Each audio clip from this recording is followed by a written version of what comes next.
Hikaru Nakamura. Hikaru, you just won the game against Fabiano. How important is this victory for you? Well, I mean, it's nice to get a win. It certainly at least gives me a chance to maybe contend for first place, what I would say. I think if I won today, it's pretty unlikely considering the colors I have and that's left. You know, I felt like I missed a chance against Nepo the other day. To expect the win is pretty big in terms of the standings, and we'll see how it goes. Yeah, exactly. And the game itself, it was very interesting. You got this isolated pawn position.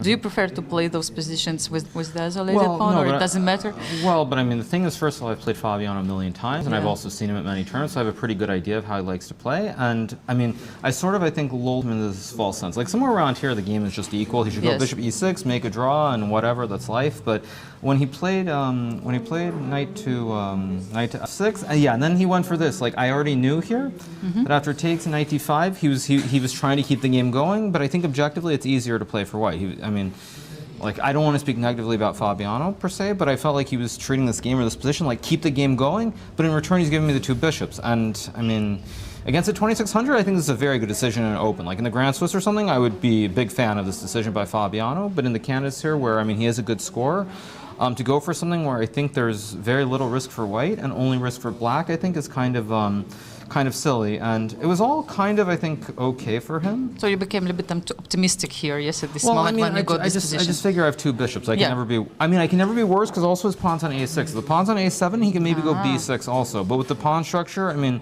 two bishops pawn structure, no big weakness on d4. I don't see how I can be much worse. Okay.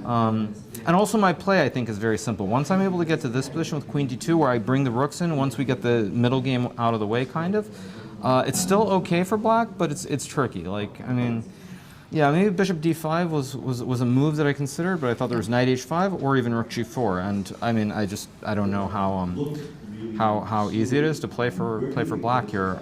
But he still, I think, was too optimistic. So when he went queen g5 and then I played rook e3, this is when Fabiano started to think. And I think it's not like this isn't okay still for black, but it's too late. It's like he thought, I don't know if he missed rook e3 or he missed the knight of 4 h4. But the point is, at this point, he's down to 30 minutes. I have like 35 minutes, and he has to spend 20 minutes. So then he gets in time pressure because if you get shocked at such a moment in the game, it's very unpleasant for the system. Because like you want to move quickly, you think you've calculated, and then you have to spend the time. You get low, and he was already like 13 minutes against like 30. Yeah, I mean, I felt like after I got h4, it's starting to get very tricky. What happens if he takes rook e4, right? Yeah, if he takes rook e1, I mean, of course this is what, rook d8? Rook 8 or e8? Like you have to move the rook because knight 5 is the threat, right? Yeah, but I thought even this, and I don't know how black is. Okay. The bar is going up now. Okay, this is good. No, but it looks optically queen. What is queen? Something is wrong here. Yeah, and so like then he played e5 quickly, but of course everything kind of falls apart very quickly. I mean, all my moves are too easy here, of course. I go rook e5 and then h5. Yeah. I mean, I had a feeling this rook e5, h5 wasn't right during the game. The problem is I'm also getting low on time. So like I'm kind of under 20 minutes here, and it's like, do I move quickly or do I move slowly, try to find the perfect move? And figure if I don't see an obvious way to win the game, I should just play simple chess. And h5 at least creates a weakness on the king side. And then he played, what did he play here? But didn't see the end? Yeah, he plays bishop d7, which of course is a blunder. But I mean, also the problem for Fabiano is he has 10 minutes here. Like he can spend 6 minutes, maybe find the best move, but then he's going to have like nine moves in like 4 minutes, and it's going to be very tough. Or you try to move quickly and play. And he tried to move quickly with this move, and then of course after takes, knight f5, I mean, he plays his queen f6, check, and then, oh no, sorry, I didn't do that. I played queen b4 first, because of course otherwise he would see the tactic. I played this first here, and then he blundered this beautiful tactic with knight d5 at the end. And knight is hanging, Yeah, and now it's just game over as the knight's hanging, so. Because we didn't see the end. Okay, knight d5, it's a very beautiful move.